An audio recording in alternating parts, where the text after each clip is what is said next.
Today we're making one of the most famous dishes in the deliciously unique South African cuisine, frikkadelle. Somewhat of a meatball, yet somewhat not. We start with the most important ingredient, onions. We need an extremely healthy amount, in this case 200 grams or 2 to 3 medium-sized onions. Clean them up any way you want and get the peel into your organic bin like a good greta. Now the best way to do this is to grate the onion on one of these old school box graters. We want the onions to release some juice yet also keep some texture. It's important in order to produce the best frikkadelle. Not gonna lie, you might cry. I shed a bucket of tears and now I feel much better. After all, the gain is worth the pain.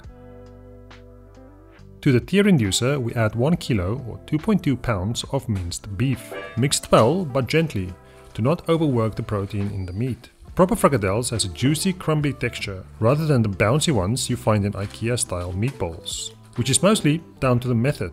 If you have whole coriander seeds, you dry roast and grind them up coarsely. 2 grams or 1 tablespoon is good, as well as 1 gram or about 4 cloves. Otherwise, just use pre-ground spices. Pepper it up with a grinding of black pepper. 1 gram or half a teaspoon is great. Next up, freshly grated nutmeg, or if you don't have it, pre-ground is fine, but obviously fresh is best. 15 grams or 2 tablespoons apricot chutney is a must, otherwise use apricot jam. 15 grams or 1 tablespoon vinegar goes in, non-negotiable 12 grams or 2 teaspoons of salt, and optionally but highly recommended a tiny pinch of MSG, otherwise known as flavor.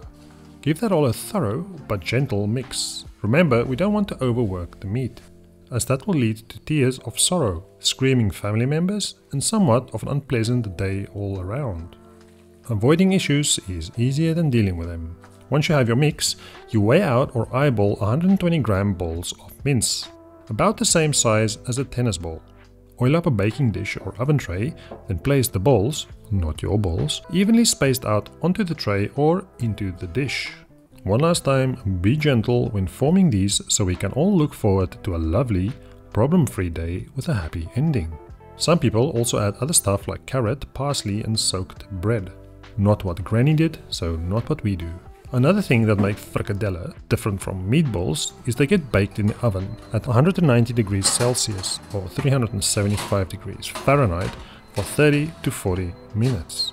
No frying, no grilling, none of that. Just baked until you have brown little bits of goodness sitting in a mix of oniony beef juice and rendered fat.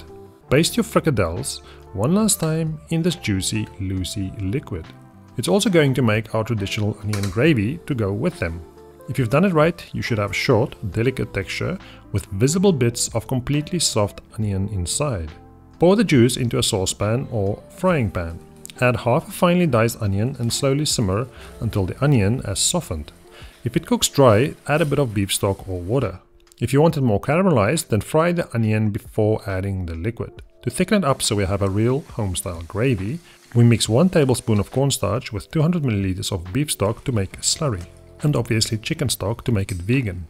Add it in while stirring on low heat. If you're happy with the thickness, then great. If not, then add a touch of stock or water to thin it out a little bit. Taste for seasoning and add a bit of sugar and salt for balance. Usually it's served with some fluffy rice and some sort of roasted or baked vegetable like sweet potato, pumpkin or stewed green beans. But do whatever makes you happy. Silky smooth mashed potatoes, which I have a video for on this channel, is also a winner. Finally, add as many frikkadelles as you want, then slather them up with a load of home-style onion gravy. Nicey nicey, tasty tasty. Now go have a great life.